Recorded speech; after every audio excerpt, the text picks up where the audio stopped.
दोस्तों आप सभी का स्वागत है हमारे YouTube चैनल स्टडी जोन पर। दोस्तों एनएचएम से जो उम्मीदवारों को उम्मीद थी वो उम्मीद तो पूरी नहीं हुई, पर उम्मीदवारों को एक बहुत बड़ा झटका लगा। और दोस्तों झटका यह लगा कि आने वाले कुछ अभ्यर्थियों के लिए काफ़ी ज़्यादा जो है मुश्किलें वो बढ़ चुकी हैं, क्योंकि जो वैकेंसी की लगातार पद बढ़ती है तो उम्मीदवारों की संख्या भी बढ़ती है, और जिस पदों में यहाँ पर कटौती होती है उसके लिए उम्मीदवार भी यहाँ पर जो है कम बुलाए जाते हैं। जैसा कि दोस्तों आप सभी को पता है कि वैकेंसी कितनी थी और उम्मीदवारों को कितना बड़ा इसके अंदर झटका मिला। पर दोस्तों सवाल अब उम्मीदवारों का यह आ रहा है कि क्या सर इस वैकेंसी की अगर पोस्ट घटी हैं तो क्या उम्मीदवारों को झटका लगेगा या नहीं लगेगा। दोस्तों उम्मीदवारों को पूरे तरह से उनके कट ऑफ रेशियो को लेकर बहुत ही बड़ा यहाँ पर झटका लगेगा, और दोस्तों उन उम्मीदवारों की चांसेस ज़्यादा हो जाएंगी जिनके मार्क्स अच्छे थे और जिनके मार्क्स जो है काफ़ी अच्छा शो करने के बाद भी उन्हें जो है एक अच्छे मेरिट पर खड़ा होना पड़ रहा था। पर दोस्तों अब उन अभ्यर्थियों को क्या होगा जो कैंडिडेट लो कट ऑफ में भी उनके सिलेक्शन हो रहे थे, पर क्या उनकी चांसेस अब हैं या बिल्कुल ही दोस्तों यहाँ पर जो है जीरो हो चुके हैं। तो यानी कि दोस्तों अब क्या होगा कट ऑफ का रेशियो, जिन वैकेंसियों के अंदर पोस्टें कम की गई हैं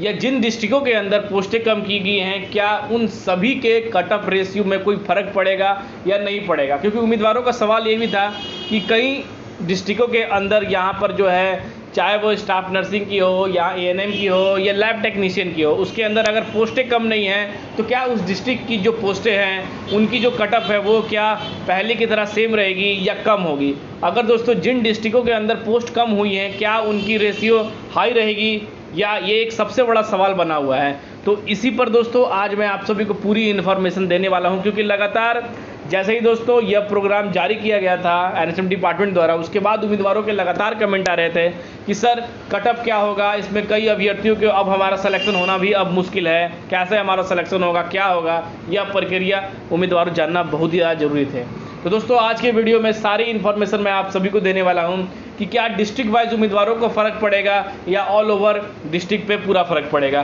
तो इसके लिए दोस्तों पूरी इन्फॉर्मेशन स्टेप बाय स्टेप देने वाला हूं, और जो अब परसेंटेज है वो क्या होने वाला है उसके बारे में सारी इन्फॉर्मेशन आप सभी के सामने देने वाला हूं, क्योंकि सारी इन्फॉर्मेशन कैलकुलेट करने में उम्मीदवारों के लिए वोटिंग कराने में काफ़ी टाइम लगा। आप हमारे Telegram channel study zone /SZ जुड़ जाइए, क्योंकि हर एक अपडेट सबसे पहले आप सभी को वहाँ शेयर की जाती है। चलिए दोस्तों अब बात करते हैं कि अब इस प्रोग्राम से, इस नोटिस से क्या फ़र्क पड़ा है उम्मीदवारों के लिए, उम्मीदवारों की तैयारी में और उम्मीदवारों की पोस्टों में। तो चलिए दोस्तों सारी इन्फॉर्मेशन देंगे, उससे पहले आप हमारे चैनल स्टडी जोन को सब्सक्राइब कर लीजिए, वीडियो पसंद आए तो लाइक कर दीजिए और अपने ग्रुपों के अंदर इसे वायरल कर दीजिए दोस्तों, कि हर उम्मीदवारों तक यह उम्मीद जो है पहुंच सके। तो चलिए दोस्तों यह नोटिस जारी किया गया था, आप देख सकते हैं कि 24/8 को दोस्तों यह नोटिस जारी किया गया था, जिसमें कि आप अगर यहाँ पर कैलकुलेट करें तो ऑलमोस्ट इसके अंदर जो पद हैं वो उम्मीदवारों के जो पद हैं वो यहाँ पर 2 पद घटाए गए हैं। आप देख सकते हैं आप सभी के जो 2 पद हैं वो यहाँ पर घटाए गए थे,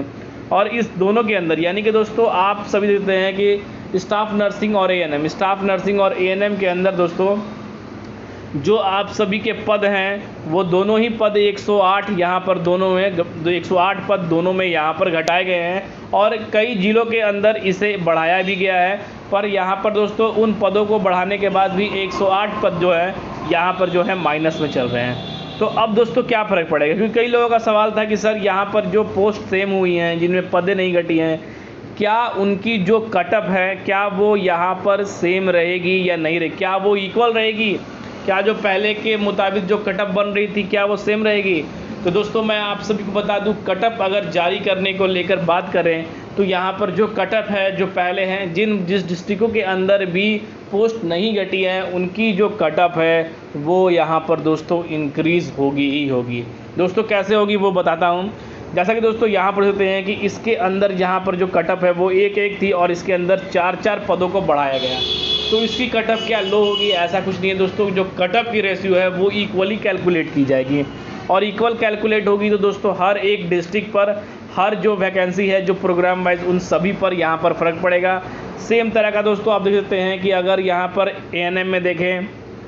तो 60 हैं। अगर दोस्तों इसी तरह से एएनएम में देखें तो इसके अंदर भी यहाँ पर 4 पोस्ट यानी कि 3 पोस्ट को बढ़ाया गया है। तो पूरी इन्फॉर्मेशन दोस्तों अब मैं आप सभी को देता हूँ कि जो कटअप है वो क्या होने वाली है। दोस्तों चैनल को सब्सक्राइब कर लीजिए, क्योंकि हर एक अपडेट सबसे पहले आप सभी को national health mission Uttar Pradesh की आपको सबसे पहले मिलेगी। तो अब बात कर लेते हैं दोस्तों लैब टेक्नीशियन की क्या कटअप पे असर पड़ेगा। अगर आप जनरल के उम्मीदवार हैं या ओबीसी के उम्मीदवार हैं या ईडब्ल्यूएस के उम्मीदवार हैं या एससी के उम्मीदवार हैं या एसटी के उम्मीदवार हैं, दोस्तों आप सभी को कटअप पे क्या रेशियो पे पड़ेगा। दोस्तों अब जो कटअप है, क्योंकि लैब टेक्नीशियन के अंदर जो है ज़्यादा पोस्ट भी नहीं थी जिसमें आप कह सकते हैं, और जिन जिलाओं पर जो प्रभाव पड़ा है उसके मुताबिक देखें तो जो लैब असिस्टेंट की जो लैब टेक्नीशियन की जो कटअप है वो इस बार जो है 57% पर जनरल उम्मीदवारों के लिए यहाँ पर जो है कंफर्म उनकी होने वाली है। ओबीसी उम्मीदवारों के लिए दोस्तों यहाँ पर 54%, ईडब्ल्यूएस के लिए दोस्तों यहाँ पर 55.5% और एसटी के लिए दोस्तों यहाँ पर 53 और दोस्तों एससी के लिए यहाँ पर जो है 51% पर इस बार जो है लैब टेक्नीशियन के उम्मीदवारों को उठाया जाएगा। क्योंकि दोस्तों जो कटअप है वो 2 से 3% डिक्रीज़ थी, पर दोस्तों यहाँ पर जो है कटअप जो हाई होने के कारण जो सीटें कम हुई उसके वजह से ये कटअप है वो थोड़ी हाई हो चुकी है। अब दोस्तों बात कर लेते हैं कि स्टाफ नर्स की जो वैकेंसी थी उसके अंदर पदों को घटाने से कितना कैटेगरी वाइज आप सभी की यहाँ पर जो है फ़र्क पड़ा है, उसके बारे में भी बात कर लेते हैं कि क्या प्रभाव पड़ा है। दोस्तों अगर स्टाफ नर्सिंग के उम्मीदवार हैं तो सीधा दोस्तों जनरल जो उम्मीदवार है 61% के ऊपर अगर बन रहे हैं तो वही कैंडिडेट इस बार स्टाफ नर्सिंग के अंदर आएंगे, क्योंकि 108 पद दोस्तों यहाँ पर कम किए गए हैं। ओबीसी के यहाँ पर 58% दोस्तों, ईडब्ल्यूएस के 59, एससी एसटी के यहाँ पर 56 और एसटी के यहाँ पर 54% पर ही दोस्तों यहाँ पर कैलकुलेट की जाएंगे। अगर इतने परसेंटेज हैं तब आप सभी जो है ऑन मेरिट आ सकते हैं दोस्तों, नहीं तो दोस्तों आपके ऑन मेरिट आने की बहुत कम चांसेस हैं। अब दोस्तों बात कर लेते हैं एएनएम की, क्योंकि एएनएम के अंदर भी दोस्तों 108 पद घटाए गए हैं और जनरल, ओबीसी, ईडब्ल्यूएस और एससी और एसटी की जो कटअप है वो क्या जाने वाली है। तो यानी कि दोस्तों इसके अंदर यहाँ पर जो है कंपटीशन है स्टाफ नर्सिंग और एएनएम के अंदर काफ़ी ज़्यादा हाई होता है। तो यहाँ पर इस बार की जो यहाँ पर जो कटअप हाई थी वो स्टाफ नर्सिंग की जा रही थी, इसलिए दोस्तों इस बार अगर एएनएम के स्टूडेंट हैं तो यहाँ पर आप जो है 59.5 प्लस हैं तो आप यहाँ पर सेलेक्टेड हैं। ओबीसी के यहाँ पर जो है 58.5% है तो वो भी सेलेक्ट हैं। ईडब्ल्यूएस के यहाँ पर जो है 57.5% है तो वो कैंडिडेट सेलेक्ट है। एससी के 55.5 कैंडिडेट है तो वो भी यहाँ पर सेलेक्ट हो जाएंगे और एसटी के लिए 53.5% है तो उम्मीदवार इस रेशियो के लिए यहाँ पर पूरे तरह से खरा उतरेंगे। तो यानी कि दोस्तों आप देख सकते हैं कि जो कटअप का उछाल है वो कितना गया है कुछ पद कम करने को लेकर दोस्तों, क्योंकि एनएचएम डिपार्टमेंट ने आप सभी को अपने नोटिस के पैराग्राफ 2 में ही बता दिया था कि इस वैकेंसी पर यहाँ पर जो है पूरे तरह से एनएचएम का हक है, अधिकार है, वो इस पोस्ट को वैकेंसी को लेकर चाहे किसी पोस्ट को कैंसिल कर सकता है, उनके पद बढ़ा सकता है, उनके पद घटा सकता है, चाहे वो स्टेट वाइज हो चाहे वो डिस्ट्रिक्ट वाइज हो, इन सभी के अंदर वो जो है निर्णय करने का एकमात्र अधिकारी है और इस पर उम्मीदवारों को कोई भी ऑब्जेक्शन नहीं करने का कोई भी अधिकार है